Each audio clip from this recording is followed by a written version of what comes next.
Assalamualaikum warahmatullahi wabarakatuh. Perkenalkan, nama saya Rizky Alfiani, NIM 1907211001113. Di sini saya akan membahas tentang hubungan antara konsumsi dan pendapatan. Terdapat beberapa faktor yang dapat menentukan tingkat pengeluaran rumah tangga secara seunit kecil atau dalam keseluruhan ekonomi. Yang terpenting adalah pendapatan rumah tangga. Tabel yang akan menggambarkan hubungan antara konsumsi rumah tangga dan pendapatannya dinamakan daftar atau schedule konsumsi. Daftar konsumsi ini digunakan untuk mengetahui besarnya konsumsi rumah tangga pada tingkat pendapatan yang berubah-ubah. Contoh angka yang dibuat dalam tabel adalah contoh yang memberikan gambaran mengenai ciri-ciri khas di hubungan antara konsumsi dan pendapatan. Ciri-ciri yang digambarkan pada tabel adalah A. Pendapatan yang rendah rumah tangga mengorek tabungan. B. Kenaikan pendapatan menaikkan pengeluaran konsumsi. C. Pada pendapatan yang tinggi rumah tangga menabung. Kemudian ada kecenderungan mengkonsumsi dan menabung.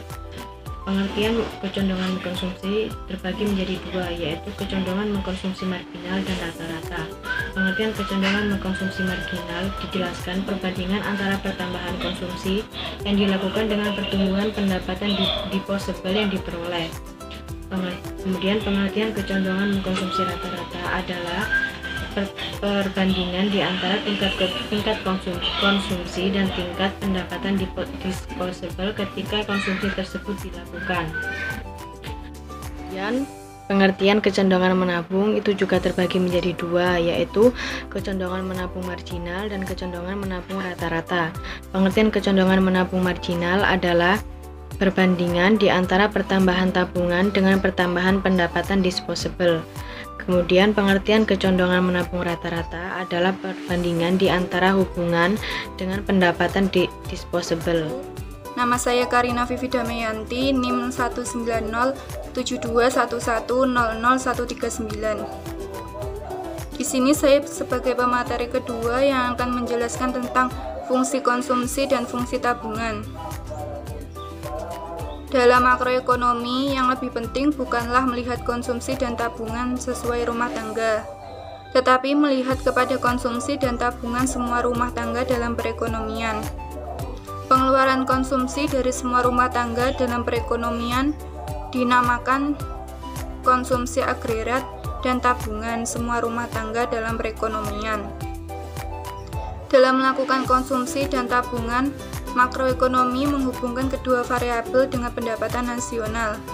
Ciri-ciri fungsi konsumsi dan tabungan. Yang pertama, fungsi konsumsi adalah suatu kurva yang menggambarkan sifat hubungan di antara tingkat konsumsi rumah tangga dalam perekonomian dengan pendapatan nasional atau pendapatan disposable perekonomian tersebut. Dan yang kedua, fungsi tabungan adalah suatu kurva yang menggambarkan sifat hubungan di antara tingkat hubungan rumah tangga dalam perekonomian dengan pendapatan nasional atau pendapatan disposable perekonomian tersebut. Dan yang kedua, persamaan fungsi konsumsi dan tabungan. Fungsi konsumsi dan tabungan juga dapat digambarkan dengan kurva dan juga dapat dinyatakan dengan dalam persamaan aljabar yang ada di dalam PPT tersebut.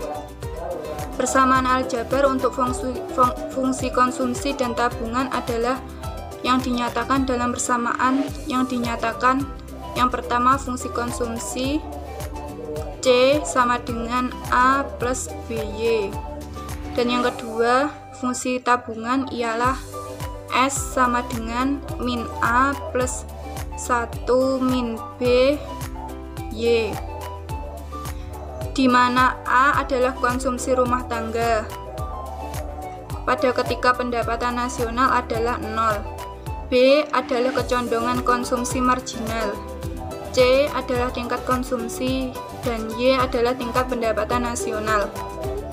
Fungsi konsumsi dan tabungan menunjukkan hubungan di antara konsumsi atau tabungan dengan pendapatan disposable YD. Persamaan untuk hubungan seperti itu adalah yang pertama fungsi konsumsi C sama dengan A plus B YD. Yang kedua fungsi tabungan S sama dengan min A plus 1 dikurangi B Y. Dan yang ketiga penentu-penentu lain konsumsi dan tabungan. Uraian sampai tingkat ini menekankan peranan pendapatan rumah tangga sebagai faktor penting yang menentukan tingkat konsumsi dan tabungan. Uraian seperti itu didasarkan kepada pandangan Keynes yang berpendapat tingkat konsumsi dan tabungan terutama ditentukan oleh tingkat pendapatan rumah tangga. Walaupun pendapatan rumah tangga penting peranannya dalam menentukan konsumsi, peranan faktor-faktor lain tidak dapat diabaikan. Yang beberapa faktor lain yang mempengaruhi tingkat konsumsi dan tabungan rumah tangga yaitu yang pertama, kekayaan yang telah terkumpul, dan yang kedua, suku bunga, yang ketiga, sikap berhemat, yang keempat, keadaan perekonomian, yang kelima, distribusi pendapatan, dan yang keenam, tersedianya tidaknya dana pensiun yang mencakupi. Yang ketiga yaitu investasi atau penanaman modal. Investasi adalah pengeluaran penanam modal atau perusahaan untuk membeli barang-barang modal dan perlengkapan produksi untuk menjaga kemampuan memproduksi barang-barang dan jasa yang tersedia di dalam perekonomian. Untuk menentukan tingkat investasi ada dua faktor, yaitu faktor utamanya tingkat keuntungan yang diramalkan akan diperoleh, suku bunga, ramalan mengenai keadaan ekonomi di masa depan, kemajuan teknologi, tingkat pendapatan nasional dan perubahan-perubahannya, keuntungan yang diperoleh perusahaan-perusahaan. Faktor penentu lainnya yaitu ramalan keadaan perekonomian di masa depan, perubahan dan perkembangan teknologi, efek pertumbuhan pendapatan nasional, dan keuntungan perusahaan. Ramalan mengenai keuntungan di masa depan akan memberikan gambaran kepada para pengusaha mengenai jenis-jenis investasi yang mempunyai proyek yang baik untuk dilaksanakan, dan besarnya investasi yang harus dilakukan untuk mewujudkan tambahan barang-barang modal yang diperlukan. Sedangkan suku bunga menentukan jenis-jenis investasi yang akan memberi keuntungan kepada para pengusaha dan dapat dilaksanakan. Para pengusaha hanya akan melaksanakan keinginan untuk menanam modal apabila tingkat pengembalian modal dari investasi yang dilakukan itu presentasi keuntungan yang akan diperoleh sebelum dikurangi bunga uang yang dibayar lebih besar dari bunga. Oleh sebab itu, dalam analisis makroekonomi, analisis mengenai investasi lebih ditekankan kepada menunjukkan peranan suku bunga dalam menentukan tingkat investasi dan akibatnya perubahan suku bunga ke atas investasi dan pendapatan nasional. Tingkat pengembalian modal. Menentukan tingkat pengembalian modal dengan cara lain untuk menentukan apakah sesuatu investasi itu merupakan kegiatan yang menguntungkan atau sebaliknya, dapat dilakukan dengan menghitung tingkat pengembalian modal dari investasi tersebut. Tingkat pengembalian modal dinyatakan dalam persen dan menggambarkan tingkat keuntungan rata-rata per tahun dari modal yang diinvestasikan. Untuk menghitung tingkat pengembalian modal menggunakan rumus M sama dengan Y1 plus Y2 plus Y3 dan seterusnya per dalam kurung 1 plus R tutup kurung dalam kurung 1 plus R tutup kurung kuadrat buka kurung 1 plus 3 tutup kurung pangkat 3 dan seterusnya. Fungsi investasi. Kurva yang menunjukkan perkaitan antara tingkat investasi dan tingkat pendapatan nasional dinamakan dengan fungsi investasi. bentuk fungsi investasi dapat dibedakan menjadi dua, yaitu jika ia sejajar dengan sumbu datar dan bentuknya naik ke atas sebelah kanan, artinya semakin tinggi pendapatan nasional maka semakin tinggi pula investasi. Fungsi atau kurva investasi yang sejajar dengan sumbu datar dinamakan investasi otonomi, dan fungsi investasi yang semakin tinggi apabila pendapatan nasional meningkat dinamakan investasi terpengaruh. Dalam analisis makroekonomi biasanya dimisalkan bahwa investasi perusahaan bersifat investasi otonomi. Perkenalkan, nama saya Hamiratul Rohma, NIM 1907111000055. Saya sebagai pemateri selanjutnya akan menjelaskan mengenai penentu tingkat kegiatan ekonomi. Jadi di penentu kegiatan ekonomi ini digunakan untuk menunjukkan proses penentuan tingkat keseimbangan perekonomian negara. Dan itu dapat dilakukan dengan 3 cara.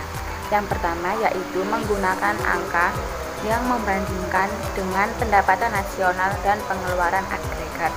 Dan yang kedua, menggunakan grafik yang menunjukkan kesamaan pengeluaran agregat dengan penawaran agregat, kesamaan di antara investasi dan tabungan. Terus yang ketiga, menggunakan cara penentuan secara aljabar. Itu yang pertama, menggunakan angka. Bisa dilihat tabel di samping ini bahwa pendapatan nasional yang bermula dari 600 triliun itu berubah menjadi 700 triliun. Kenaikan pendapatan nasional seperti itu menyebabkan konsumsi rumah tangga bertambah dari 540 menjadi 630 triliun.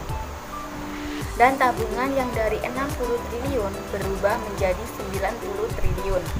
Dalam contoh tersebut, misal pada setiap tingkat pendapatan nasional, investasi perusahaan berjumlah 120 triliun yang dapat ditentukan besarnya pengeluaran agregat pada berbagai tingkat pendapatan nasional.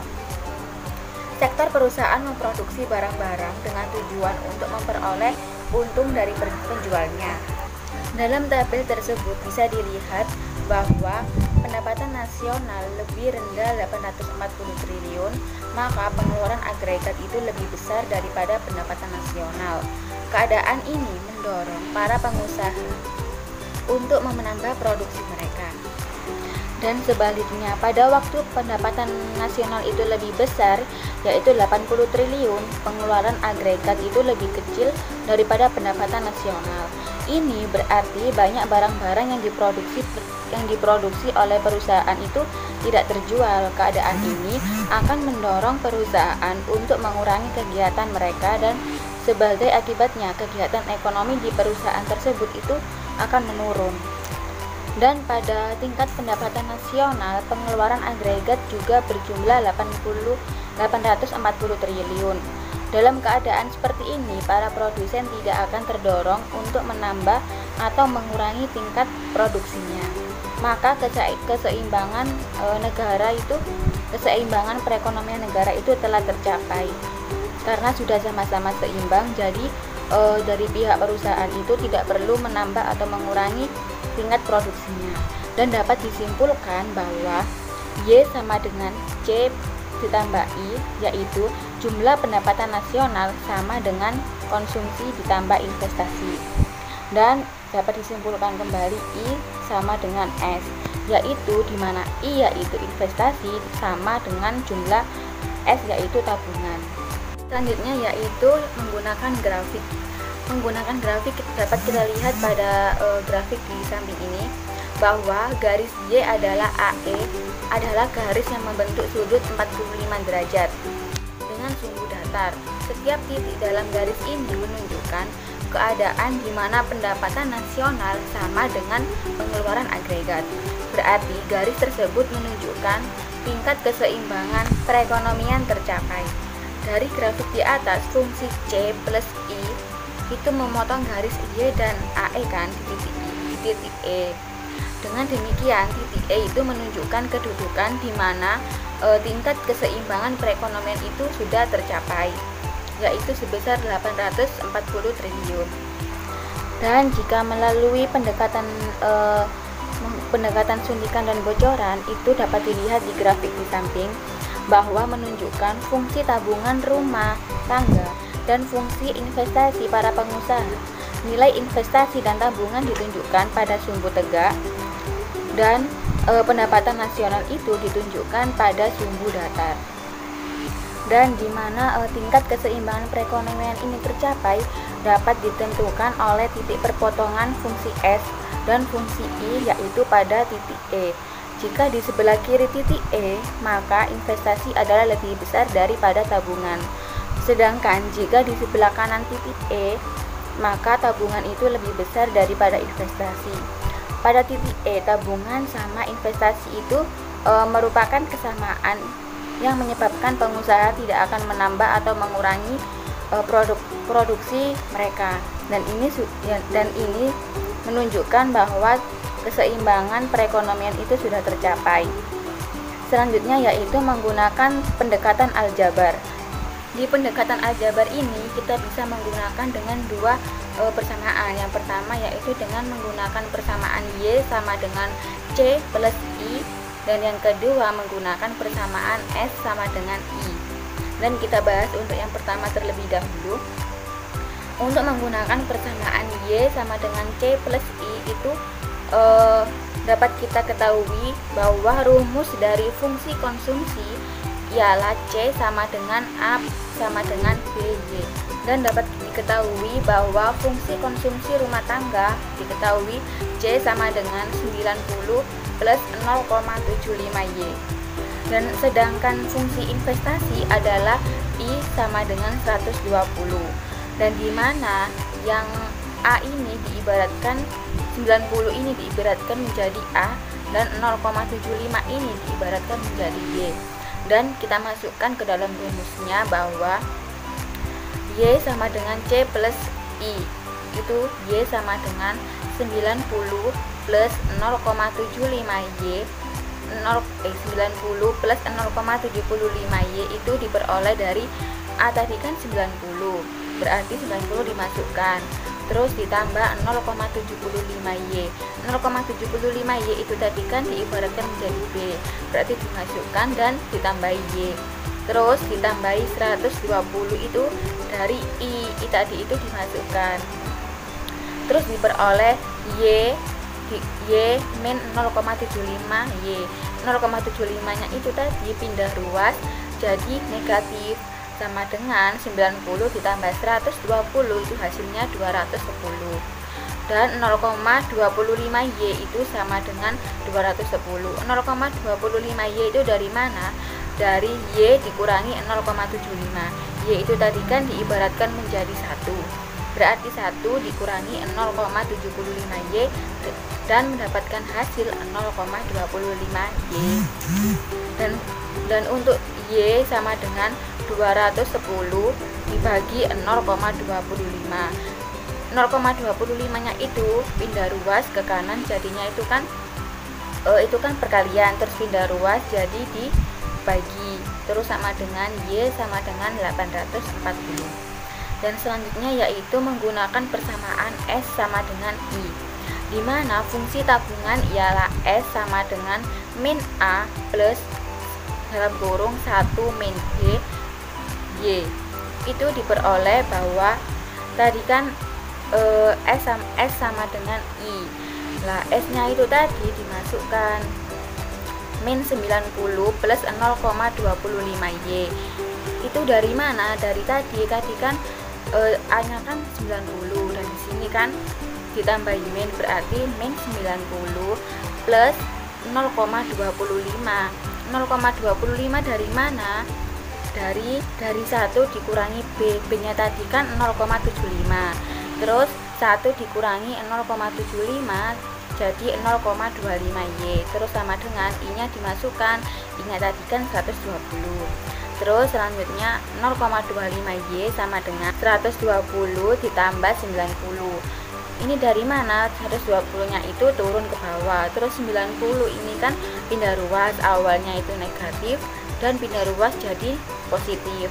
terus 0,25Y turun, terus sama dengan 120 ditambah 90 hasilnya 210. Y nya turun, terus 210 nya tetap turun, terus 0,25 itu pindah ruas jadi dibagikan 0,25, terus hasilnya Y diperoleh 840. Di sini bahwa dapat kita lihat jika menggunakan fungsi menggunakan persamaan Y sama dengan C plus 1 dan menggunakan persamaan S sama dengan I, itu diperoleh bahwa Y nya itu sama 840. Jadi ini dapat kita simpulkan bahwa keseimbangan perekonomian itu tercapai jika Y nya itu sama dengan 840. Kemudian saya akan membahas tentang perubahan keseimbangan dan multiplier. Dalam satu periode ke periode lainnya, keseimbangan pendapatan nasional akan selalu mengalami perubahan. Dalam perekonomian dua sektor, perubahan tersebut terutama disebabkan karena perubahan dalam investasi. Suatu gambaran mengenai proses multiplier. Proses multiplier seperti telah diterangkan berlaku sebagai akibat perubahan dalam pembelanjaan agregat. Dalam contoh, misalkan perubahan itu bersumber dari pertambahan investasi sebesar 10 miliar. Peristiwa yang menimbulkan proses multiplier, misalkan pengusaha meminjam dari bank umum untuk membiayai perluasan kegiatan yang dilakukan dalam berbagai perusahaan yang mereka miliki. Pembelian barang-barang modal yang baru menggunakan pekerja-pekerja baru dan pembelian tambahan atas bahan-bahan mentah tersebut yang akan menaikkan pendapatan nasional. Proses perubahan pendapatan masyarakat, pengeluaran konsumsi, dan selanjutnya pendapatan nasional akan terus berlangsung hingga tidak dapat lagi pertambahan pendapatan dalam masyarakat. Menentukan besarnya multiplier. Nilai multiplier menggambarkan perbandingan di antara jumlah pertambahan atau pengurangan dalam pendapatan nasional dengan jumlah pertambahan atau pengurangan dalam pengeluaran agregat yang telah menimbulkan perubahan dalam pendapatan nasional tersebut.